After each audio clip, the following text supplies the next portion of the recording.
आप लोगों से मैं आयत और वर्ग के बेसिक टॉपिक के बारे में चर्चा करने वाला हूँ। इस वीडियो में आपको वो पूरी जानकारी मिलेगा जो जानकारी आप चाहते हो। चलो मैं आपको बता देता हूँ। पहले मैं बात करने वाला हूँ, आयत पे बात करने वाला हूँ। सबसे पहले आयत के बारे में जानते हैं। आयत कुछ इस प्रकार से रहता है। ये क्या है? आयत है। आयत। आयत के कितने भुजाएं हैं? भुजाएं जो है 4 होता है। ठीक है, आयत के भुजाएं कितने होते हैं? 4। आयत क्या है? आयत जो है एक चतुर्भुज है।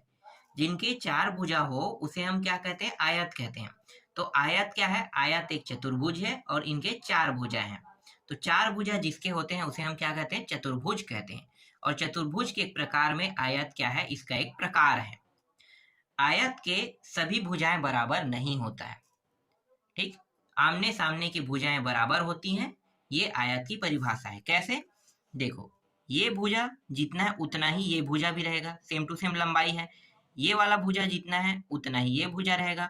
तो ये क्या है? एक लंबाई, इसको हम चौड़ाई कहते हैं, इसको फिर लंबाई कहेंगे और फिर चौड़ाई, क्योंकि सेम टू सेम है। तो 2 लंबाई और 2 चौड़ाई होता है। तो इसी से ना आयत के जो सूत्र है इसी से ही निर्माण हुआ है। अब मैं आपको आयत के सूत्र बनाना सिखाता हूँ। सबसे पहले आयत का परिमाप देख लेते हैं। तो परिमाप, परिमाप का सूत्र कैसे बना होगा? परिमाप का मतलब होता है सभी भुजाओं का योग। लंबाई चौड़ाई सभी का योग कर दो। तो लंबाई प्लस चौड़ाई प्लस लंबाई प्लस चौड़ाई कर देंगे। ठीक है, सभी भुजाओं का योग कर दिए। अब यहाँ पे देखो 2 लंबाई है और 2 चौड़ाई है, तो दोनों को जोड़ लेते हैं। ठीक है, एक और एक क्या हो गया? 2 लंबाई हो जाएगा, प्लस एक और एक क्या हो जाएगा? 2 हो जाएगा, तो 2 चौड़ाई हो गया। अब यहाँ भी 2 यहाँ भी 2, तो क्या करेंगे? ये जो 2 है ना, इसको हम बाहर में लिखेंगे और जो डबल नहीं है, जो जोड़ा नहीं बना सकता, उसको हम कोष्ठक के अंदर लिखते हैं। इसी को कहते हैं उभयनिष्ठ कहते हैं। ये हो गया इसका सूत्र। जो आप लोग डायरेक्ट सूत्र याद करते हो ना, रटते हो, वो यही सूत्र है। देख लो, रटते हो जो सूत्र वो यही है।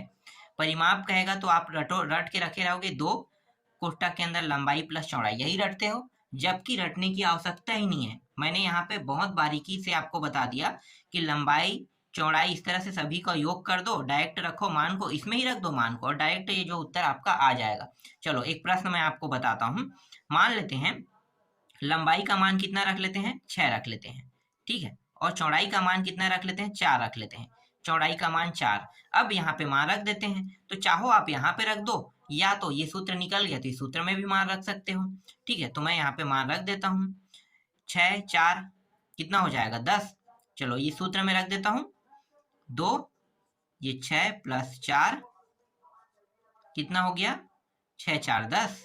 10 और ये कोष्टक में है, तो कोष्टक में है, इसके साथ यह गुणा के रूप में है ना, तो गुणा हो जाएगा। तो 2 गुणित 10 कितना हो जाएगा?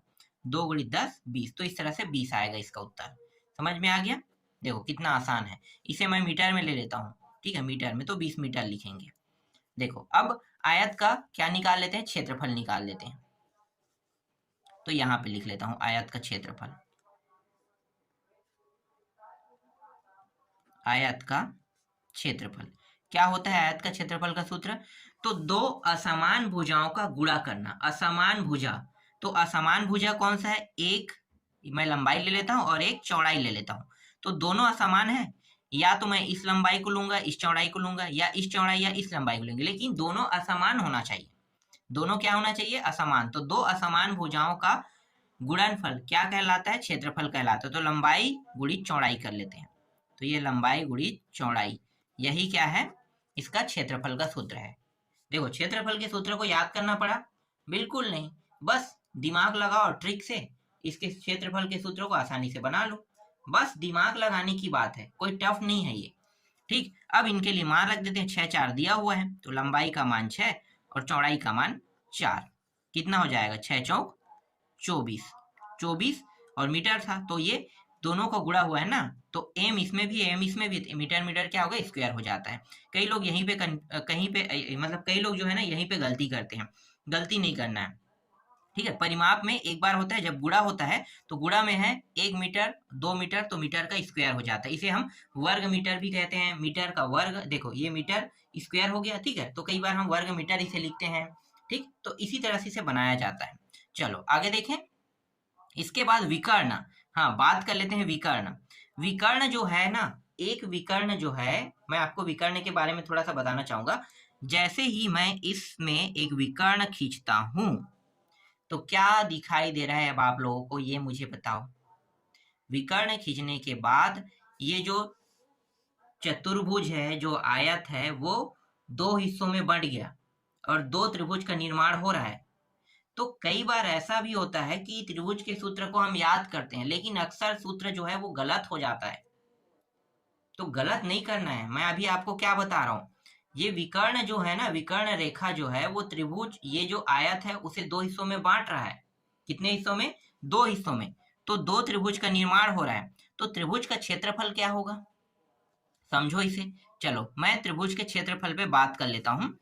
त्रिभुज के क्षेत्रफल का मतलब क्या है कि ये किसका क्षेत्रफल है, ये आयत का क्षेत्रफल है। ठीक है, आयत का क्षेत्रफल क्या है, लंबाई गुणी चौड़ाई। जब मैंने इसे एक रेखा इस तरह से विकर्ण खींचा तो कितने हिस्सों में ये बढ़ गया, दो हिस्सों में बढ़ गया। दो हिस्सों में बढ़ गया मतलब क्या हो गया, ये जो क्षेत्रफल है वो भी दो हिस्सों में बढ़ जाएगा। तो क्या करेंगे, दो से इसे भाग दे देंगे तो त्रिभुज का क्षेत्रफल बन जाएगा। तो त्रिभुज का क्षेत्रफल बराबर लंबाई गुणी चौड़ाई तो रहेगा ही, लेकिन एक और दो कितने हिस्से बन रहे हैं, दो हिस्से ना, तो दो से क्या कर देना है, इसको भाग दे देना है। तो ये त्रिभुज का क्षेत्रफल है। देख लो भाई, त्रिभुज के क्षेत्रफल को तुम लोग रटते रहते हो, रटने की आवश्यकता हुआ यहाँ पे, कोई आवश्यकता नहीं है।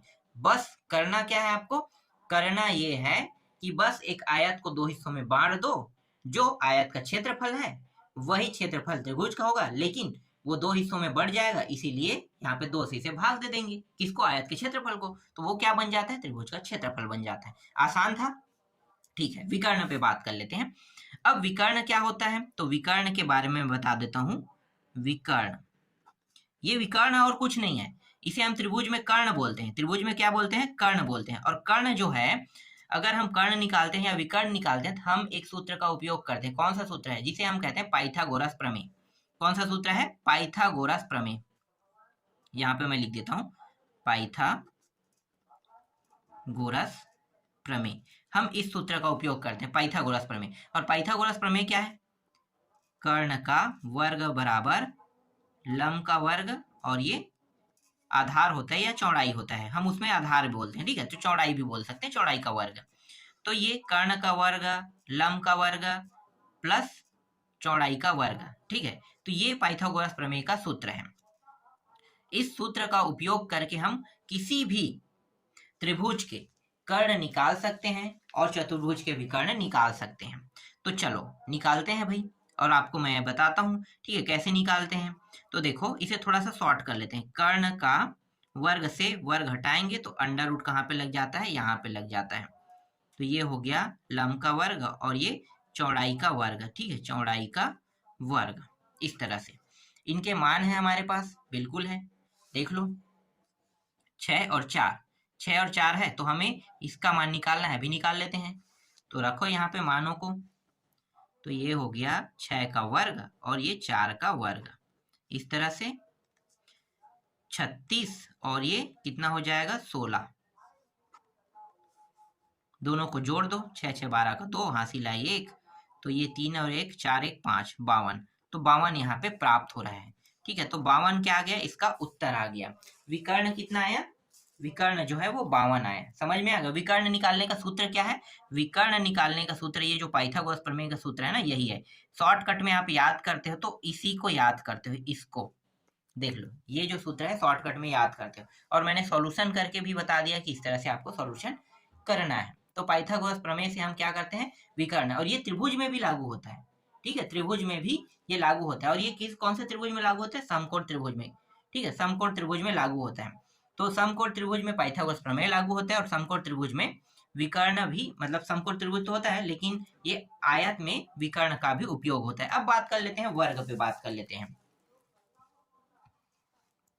चलो एक टॉपिक है अपना वर्ग, ठीक है, वर्ग। वर्ग क्या होता है? वर्ग जो है, वर्ग के सभी भुजाएं बराबर होता है, पता है ना। मान लो ये भुजा जितना है, ए मैं नाम रखता हूं, तो इसका मान भी क्या रहेगा? ए रहेगा, ये भी ए रहेगा, ये भी ए रहेगा। ठीक है, मान में मैं 5 रख दिया, चलो इस भुजे का मान, तो 5 रहेगा, 5 रहेगा, ये भी 5 रहेगा, ये भी 5 रहेगा। ये क्या है? ये वर्ग है। वर्ग में सभी भुजाएं बराबर होता है। वर्ग और आयत में यही डिफरेंस है कि वर्ग में सभी भुजाएं बराबर होता है, इसलिए हम इसे वर्ग कहते हैं। इसके परिमाप क्या होगा भाई? परिमाप तो चलो बताओ, इसका परिमाप क्या होगा? सेम टू सेम वही परिमाप है और कुछ नहीं। बस इसमें हम क्या करेंगे, 1 2 3 4, 4 है तो 4 लिखेंगे और एक भुजा, तो 4a। जोड़ोगे ना सभी को, तो हम शॉर्टकट में कैसे लिखते हैं? ए ए ए ए, चारों को जोड़ दो तो क्या हो गया? 4a हुआ, तो ये 4a आ गया। परिमाप, शॉर्टकट तरीका है ये। ठीक है, और क्षेत्रफल? क्षेत्रफल, क्षेत्रफल में दो भुजाओं का, अब इसमें ऐसा नहीं है कि दो असमान भुजा, इसमें नहीं होगा। कोई भी दो समान भुजाओं का आप गुणा कर सकते हैं, कोई भी दो समान भुजाओं का गुणा कर सकते हो, तो कर दो। तो चाहे आप इसके साथ इसका गुणा करो, चाहे आप इसके साथ इसका करो। तो यहाँ पे मैं इन दोनों को गुणा का, ए गुणित ए क्या होगा? ए का वर्ग होता है। तो क्षेत्रफल क्या आ गया इसका? ए का वर्ग। अब इसके जो विकर्ण है वो कितना होगा? इसका जो विकर्ण है वो कितना होगा? देखो शॉर्टकट में अंडर रूट 2 लिखते हैं। कितना लिखते हैं? अंडर रूट 2a ऐसा लिखा जाता है। अब साबित करके देखते हैं। ये थोड़ा सा मुझे टफ लगता है विकर्ण निकालना, क्योंकि मैं जब तक ये पाइथागोरस प्रमेय नहीं लगाऊंगा तब तक के मुझे ये कठिन लगेगा। तो मैं इसे चेक कर लेता हूँ कि जो हम निकालना चाहते हैं वो सही है कि गलत। चलो चेक करें। विकर्ण क्या होता है? पाइथागोरस प्रमेय कर्ण का वर्ग वाला ना, तो कर्ण लिख लेते हैं। कुछ इस प्रकार से सूत्र था, लंब का वर्ग प्लस आधार का वर्ग, या फिर चौड़ाई लिख सकते हो। मैं आधार लिख लेता हूँ, दोनों एक ही है, आधार लिखो या चौड़ाई लिखो। ठीक है, कई बार ऊंचाई भी आता है, तो इसमें कोई डिफरेंस नहीं है। हमें ये देखना है कि लंबाई लंबाई न रहे और यहाँ पे चौड़ाई चौड़ाई न रहे, ना तो आधार आधार रहे, ना ही ऊंचाई ऊंचाई रहे। दोनों जो मान है वो हमेशा अलग अलग रहता है। ये पाइथागोरस प्रमेय का नियम है। तो लंब का मान क्या रखेंगे? सभी भुजा तो समान है, तो सभी भुजा समान है, इसका मतलब 5 का वर्ग प्लस यहाँ भी 5 का वर्ग रहेगा। इस तरह से ये हो जाएगा 25 प्लस 25, दोनों को जोड़ेंगे तो 50 अंडर रूट हो जाएगा। अब देखते हैं सूत्र जो बना है वैसा आ रहा है कि नहीं आ रहा है, चेक करें। तो मैं अभी क्या करने वाला हूँ? गुणनखंड करने वाला हूँ। 50 2 से करेंगे तो 25, फिर 5 से करेंगे 5 पंचे, फिर 5 कितना आ जाएगा? 5 हाँ 1, ठीक है, इतना आ जाएगा। अब देखो चेक करते हैं, तो इसको हम लिखेंगे कोष्टक के अंदर, ये जो अंडर रूट है उसके अंदर ही लिखेंगे ना। तो ये रहा, ये 5 है, सॉरी जोड़ा बना रहा है कौन? ये। तो जोड़ा जो बना रहा है वो बाहर आ जाएगा और जो बचा है वो क्या आ जाएगा? अंदर में रहेगा। अब यहाँ पे देखो ये साबित कर रहा है कि नहीं। देखो ये किसका मान है? ए का मान था, और ये 2 जो है अंडर रूट के अंदर में रहेगा, इस तरह से। तो देखो ए अंडर रूट 2 प्राप्त हुआ, और शॉर्टकट में विकर्ण का जो सूत्र है वो क्या है? अंडर रूट 2a है। साबित हो गए ये भी। तो इस तरह से मैंने अभी आपको क्या समझाया? मैंने अभी आपको आयत समझाया, आयत से त्रिभुज के सूत्र कैसे निकालते हैं इसको भी मैंने आपको समझाया, और साथ ही साथ वर्ग को भी मैंने आप लोगों को समझा दिया। इससे रिलेटेड जो प्रश्न रहेगा उनको मैं आपको बताते चलूंगा कि इनसे रिलेटेड प्रश्नों को कैसे बनाना है।